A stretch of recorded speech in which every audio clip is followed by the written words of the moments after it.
Alguien dijo alguna vez que la política es el arte de obtener el dinero de los ricos y el voto de los pobres, con el pretexto de proteger a los unos de los otros. Keiko Fujimori arrancó la colorista campaña de las presidenciales de 2011 haciendo gala de una jovialidad y una versatilidad que recordaba vivamente las capacidades escénicas y proselitistas de su padre.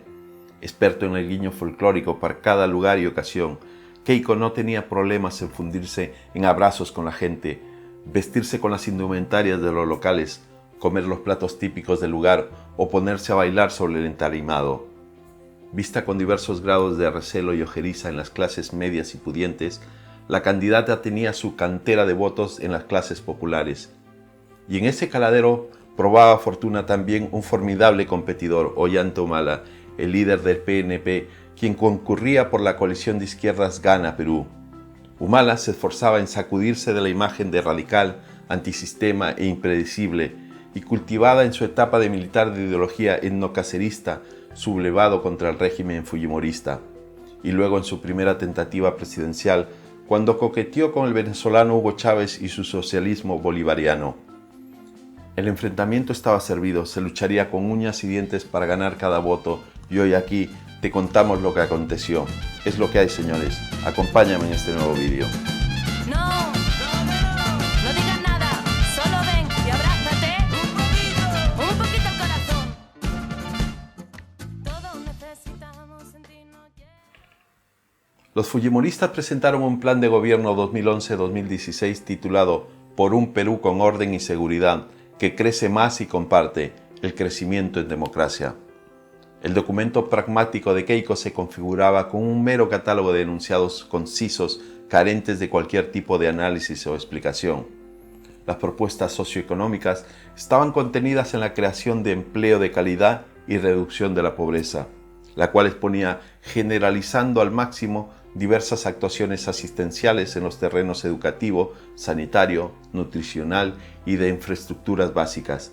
Ni de sus palabras ni de sus escritos se desprendía que Keiko Fujimori pusiera en cuestión la validez del sistema económico vigente, que era el liberal de mercado con acentos en la facilidad al sector privado, la vigencia de las cuentas públicas y el comercio internacional abierto, el cual había generado un gran crecimiento, pero también descuidado la distribución de los beneficios con la consiguiente insatisfacción social. Para ella el esquema a seguir era el instaurado por su padre, muy ortodoxo en el terreno macroeconómico, pero con el complemento de unos programas de promoción social. Aquí el contraste con Humala era considerable, ya que el candidato nacionalista preconizaba una economía nacional de mercado, de tintes socialdemócratas, que diera un mayor protagonismo al Estado, lo que implicaba pasar página al modelo neoliberal implantado en 1990. Multitud de comentaristas calificaron la opción de Keiko Fujimori de populista y claramente de derechas. La voz alertadora no podía ser otro que el del Premio Nobel de Literatura Mario Vargas Llosa, que como ahora tuvo amplia difusión durante la campaña. El novelista se refirió al izquierdista Humala como un gran peligro para el país porque sus políticas intervencionistas podían dañar el comercio y las inversiones. Pero dejó bien patente su animadversión por el fujimorismo al advertir contra el escenario catastrófico que supondría el ascenso a la presidencia de Keiko, heredera de un movimiento que era básicamente autoritarismo y corrupción. Vargas Llosa se reafirmó en lo dicho en el 2009 sobre que plantear el dilema a Humala o Fujimori sería como elegir entre el SIDA o el cáncer. La aspirante de Fuerza 2011 salió bastante airosa de los tres debates, el 3 de marzo, el 13 y el 3 de abril, con sus contrincantes en los estudios de la televisión. En cuanto a los sondeos, desde enero se mantuvo casi siempre en segundo lugar, hasta mediados de marzo, hombro con Castañeda, primero por detrás de Toledo y luego a la saga de Humala, quien arrebató el primer puesto al expresidente coincidiendo con el desfallecimiento de Castañeda, de cuyo Alianza Solidaridad Nacional era miembro Cambio 90, y la subida de Kuczynski por la Alianza por el Gran Cambio. En la recta final de la campaña para la cita electoral del 10 de abril, Fujimori se consolidó en torno al 22% de intención de voto, casi 10 puntos menos que su adversario nacionalista, cuya progresión fue vertiginosa, aunque no a costa de las posibilidades de Fujimori. La lista electoral se presentaba bastante reñida y todo el mundo daba por sentado que el día 5 de junio había un balotaje porque Humala, pese a su fulgurante avance, no iba a alcanzar ni de lejos el 50% de los votos. La votación del 10 de abril de 2011 produjo unos resultados casi idénticos a los pronosticados. Humala se ponía en la cabeza con el 31,7% de los sufragios y pasaba a disputar la segunda vuelta con Fujimori, receptora del 23,5%. Kuczynski, Toledo y Castañeda, que representaban la franja moderada del centro-izquierda, quedaron apeados. El candidato de la izquierda dibujó un mapa electoral muy parecido al de la primera vuelta del 2006, al ser el más votado en 120 de las 195 provincias, y en particular en las meridionales de la amplia población indígena, donde su dominio era abrumador. En el área metropolitana de Lima y Callao, residencia del 28% del electorado, se impuso el liberal Kuczynski, mientras que Fujimori lo hizo en el departamento de Lima y en varios de la costa y del noroeste. El 5 de junio los peruanos tendrían que escoger entre unos candidatos que los politólogos situaban en ambos extremos del espectro, a la izquierda y a la derecha, y que ofrecían unas biografías personales y familiares regadas de pasajes oscuros. Las expresiones disyuntiva, dilema e encrucijada fueron empleadas sistemáticamente para referirse al duelo Keiko-Ollanta, cuyo virtual empate iba a dirimir los millones de peruanos, en particular las desconcertadas clases medias urbanas de orientación centrista. Las expresiones disyuntiva, dilema y encrucijada fueron empleadas sistemáticamente para referirse al duelo Keiko-Ollanta, cuyo virtual empate iba a dirimir los millones de peruanos, en particular las desconcertadas clases medias urbanas de orientación centrista, que no les habían votado y que ahora debían decidir cuál de los dos les producía menos aprensión, quién era en suma el mal menor para el país. El voto se anticipaba más en un sentido de frenar que de impulsar. En las papeletas muchos iban a marcar el casillero de uno solo para impedir la victoria del otro, no porque aquel les produjera simpatía.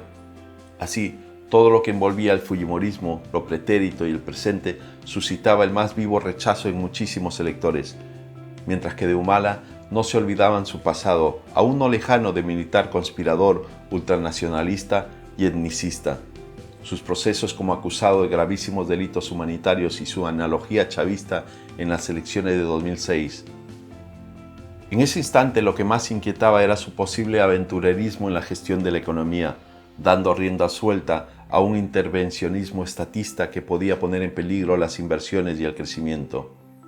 De ganar Humala la presidencia estaba por ver qué alianzas parlamentarias suscribiría, toda vez que la coalición Gana Perú, que capitaneaba el PNP, había ganado en efecto en las elecciones al Congreso, pero únicamente con 47 escaños, 19 por debajo de la mayoría absoluta.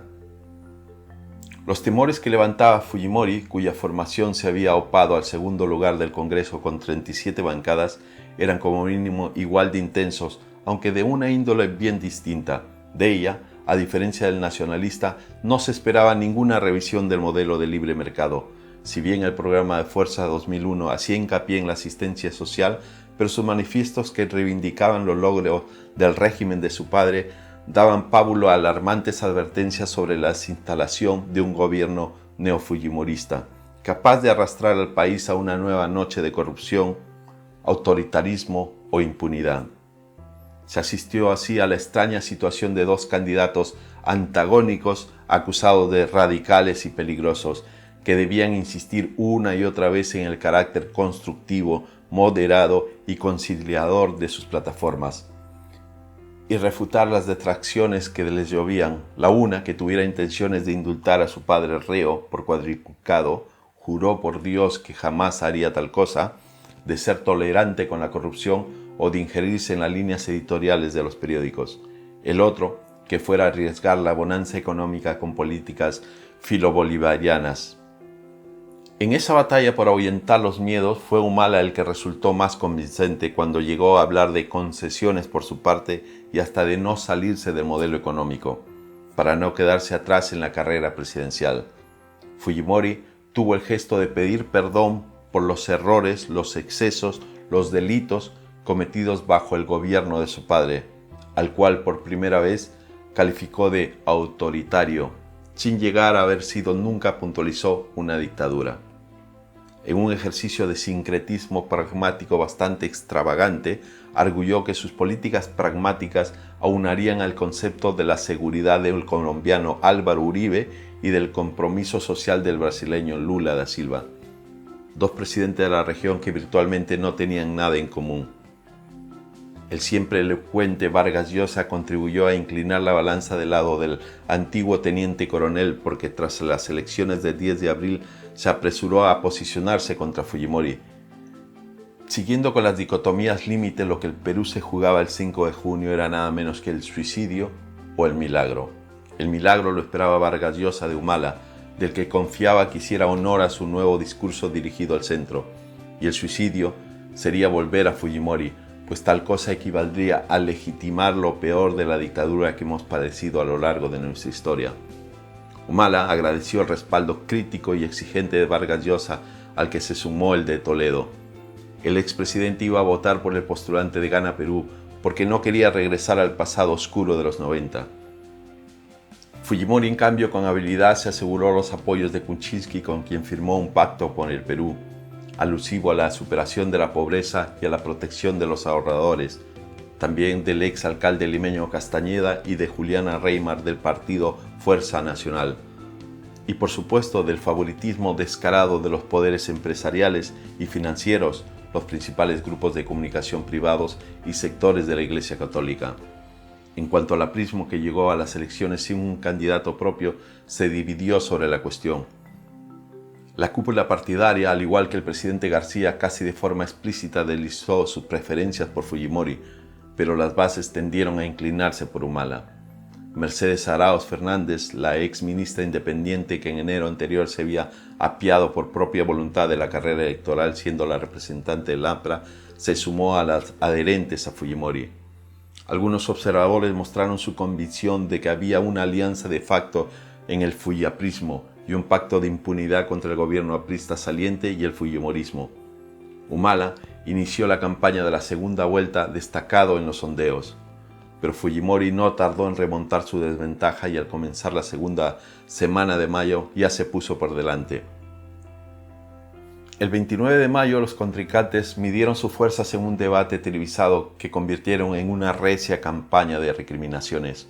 Humala intentó vincular la plataforma y las propuestas de la congresista Fujimori a algunos de los peores episodios del gobierno de su padre, como la corrupción masiva y la campaña de esterilizaciones de mujeres que afectó a 300.000 peruanas, en su mayoría indígenas pobres de la región andina, víctimas de esta intervención médica contra su voluntad o sin su conocimiento.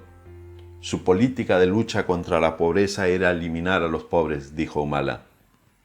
Keiko no se quedó atrás y sacó a colación los crímenes contra los paisanos civiles cometidos por el ejército y por los que Humala había estado procesado.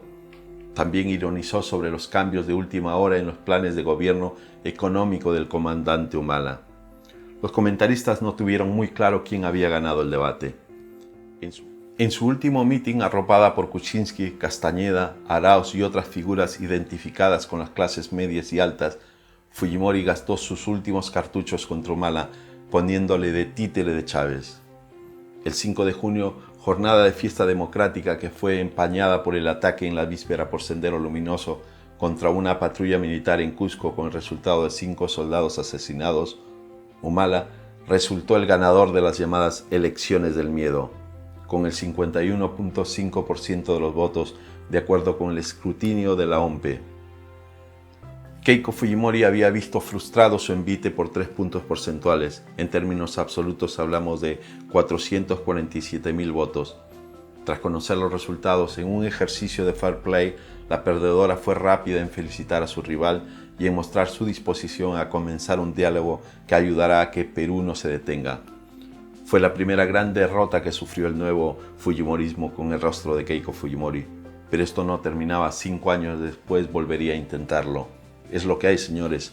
Eso ocurrió hace 10 años y hay cosas que cambian y otras que se mantienen impertérritas en el tiempo. La saga continúa. Si te ha gustado el vídeo, dale like y compártelo. Nos vemos pronto en un nuevo vídeo. Hasta la próxima. Necesitamos sentirnos llenos, lo bueno se nos escapa en cualquier momento. Tienes que intentar luchar por seguir tus sueños.